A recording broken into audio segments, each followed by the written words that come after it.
За сайн байцгаана уу? Та бүхэнд энэ өдрийн мэндийг хүргэе. За энэ удаагийн бичлэгээрээ бид бүхэн булчингийн ууцны ширхгүүдийн талаар мэдчих болно. За мэдээч хэрэг өндөр үсрэхийн тулд, дэсрэлттэй байхын тулд, хурдтай байхын тулд, хүчтэй байхын тулд хүн ямар булчингийн ууцнуудыг илүү түлхүү хөгжүүлэх боломжтой вэ гэдгийг мэдэх шаардлагатай. Тэгээ үүнийгээ мэдчих юм бол тухайн хичээлдэг спортын төрлөөс хамаарч амжилтанд хүрэх магадлал нь илүү хурдан байх боломжтой. За зарим хүмүүсийн нас болон генетик зэрэг хүчин зүйлээс шалтгаалan байглаасаа хүмүүсийн булчингийн ууцны төрөл нь өөр байдаг. Жишээ нь 1-р эсвэл 2-р төрлийн ууц нь давмгаалсан байдаг. За тэгвэл 1-р төрлийн ууц гэж ямар ууцыг хэлдэг вэ гэхээр удаан ажилтдаг булчингийн ууцыг хэлнэ. 2-р төрлийн ууц гэхээр хурдан ажилтдаг булчингийн төрлийн ууцыг хэлнэ.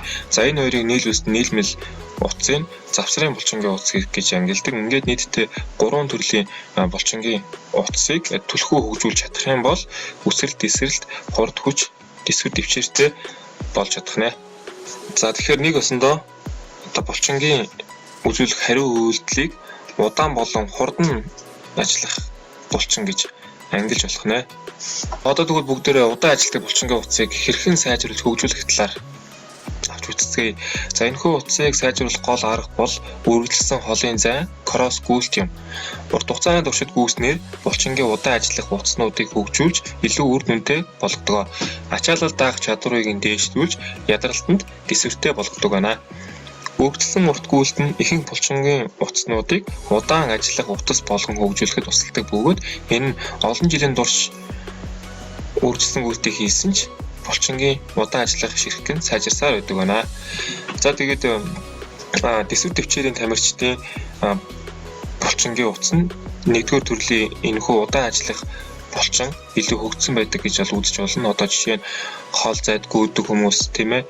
Одоо усан сэлэлтийн тамирчид, за тэгээд триатлоны тамирчид гэх мэтлэн тамирчдын удаан ажилтдаг булчингийн ууц нь илүү их хөгжсөн байт юм байна. Одоо бүгдээрээ хурдан ажилтдаг булчингийн ууцыг хэрхэн сайжруулж хөгжүүлэх талаар авч үзье. За энэхүү булчингийн ууцыг сайжруулах гол арга бол богино хугацаанд ойрын зайд хурдтай гүйх. Жишээ нь 100 м зайд 10 удаа гүйх, 200 м зайд 10 удаа гүйх, 400 м зайд 10 удаа гүйх нь маш тохиромжтой байдаг. Тодорхой зайд өндөр хурдаар гүйх нь завсрын болон хурдан ууцнуудыг маш амжилттайгаар хөгжүүлж чаддаг байна. За мөн нэмээд саадтай гүйлт, уул өдөө гүйх, шатруу гүйх нь хамгийн хурдан булчингийн ууцас авахд мөн туслаж чадах нэ.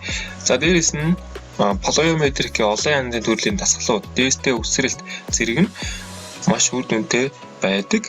За хурдан ууцыг бас илүү хүчтэйгээр авахын тулд штангтай болон кантелтэй суулт тэгээ мөн хүндчийн өргөх хэрэгсэлтэй дасгал хийх зэрэг нь оновчтой байдаг байна.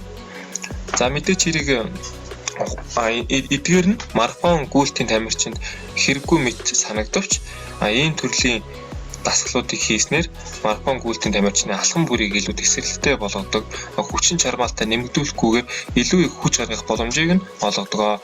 За энэхүү нэмэгдсэн хүч нь таны алхмыг илүү уян хатан, илүү үр ашигтай болгож чадах нэ. За энэхүү булчингийн ууц нь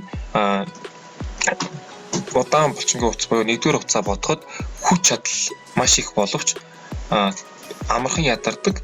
Учир нь богино хугацаанд их хүч чадал гаргаж байгаа учраас булчинд сүн хүчил үүснээр ядардаг байх нэ.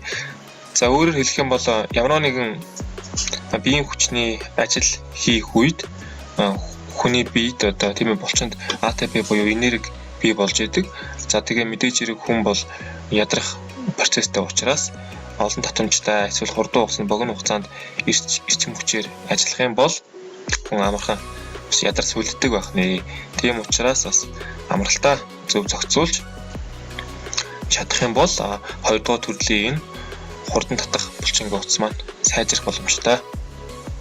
Сонголт бие халаалт динамик дасгал тэгвэл ямар ач холбогдолтой вэ гэхээр сонголт болон динамик сонголт нь булчингийн далаацыг нэмэгдүүлж ажиллах чадварыг сайжруулдаг байна. Энэ төрлийн сонголтыг ашиглах нь дээрх 3 утастай шууд хамааралтай байдаг бөгөөд гайхалтай үр дүнд хүргэж зайлшгүй хамт байх ёстой байт юм байна. Тэгэхээр энэ 3 булчингийн утаснуудыг маш сайн хөгжүүлж чадвал нэг үгээр агаар дээгүүр нисэж гайхалтай хурдтай гүйж чадах мөн маш хүчтэй болох боломж нь нэмэгдэх нэ. Хүний биеийн булчинд маш олон төрлийн утасны ширхгүүд байдаг, маш олон төрлийнх байгаа. Гэхдээ тэдгээрээс яг удаан ажилдаг булчингийн утас, хурдан ажилдаг булчингийн утас, энэ хоёрын нийлмэл ажилдаг булчингийн утас гэсэн энэ гурван булчингийн утсуудыг одоо түлхүү хөгжүүлж, энэ гурван булчингийн утаснуудын ширхгүүдийг илүү их болгох шаардлагатай. Ингэж шаардсанараа одоо яг хүсэж байгаа хурдтай, хүчтэй, дэсвэртэй, тесрэлттэй, төвчээртэй тийм үг булчингийн утсуудыг бий болгож чадах нь утасны ширхгүүдийн төрлөөс хамаарч одоо тийм ээ спортын төрөл маань бас хэр амжилттай явах нь шалтгаалдаг гэж өмнө хэлсэн. За магадгүй сагсан бөмбөгийн спорт тийм ээ. Тэгээ спорт тоглоомын төрлийн хүмүүс бол нийлмэл утас буюу одоо энэ хоёрын нэгдмэл утас нь илүү түлхүү хөгжсөн байх магадлал маш өндөр. Одоо жишээ нь сагсан бөмбөгийн спорт бол тесрэлттэй, дэвчээртэй, хурдтай, хүчтэй байхыг өөрөөс нь илүү түлхүү шаарддаг учраас хоёрдугаар төрлийн утас нь бол ерөнхийдөө нэг 70% эзэлдэг, нэгдүгээр төрлийн утас нь 30% эзэлдэг. Тиймэрхүү харьцаатай байх болов. Хоол зайд гүйдэг, марафон гүйдэг тамирчдын мэдээч хэрэг нэгдүгээр төрлийн буюу удаан ажиллах төсөв төвчтэй булчингийн утас нь бас ялгаа авахгүй 70% эзэлдэг. За хурдтай хүчтэй тесрэлттэй хоёрдугаар төрлийн булчингийн утас нь 30% эзэлдэг гэсэн харьцаатай байх нэ.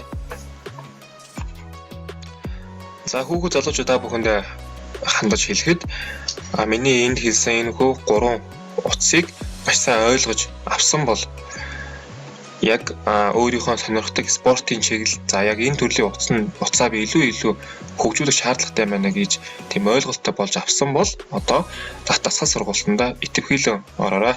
За амжилт хүсье та бүхэндээ.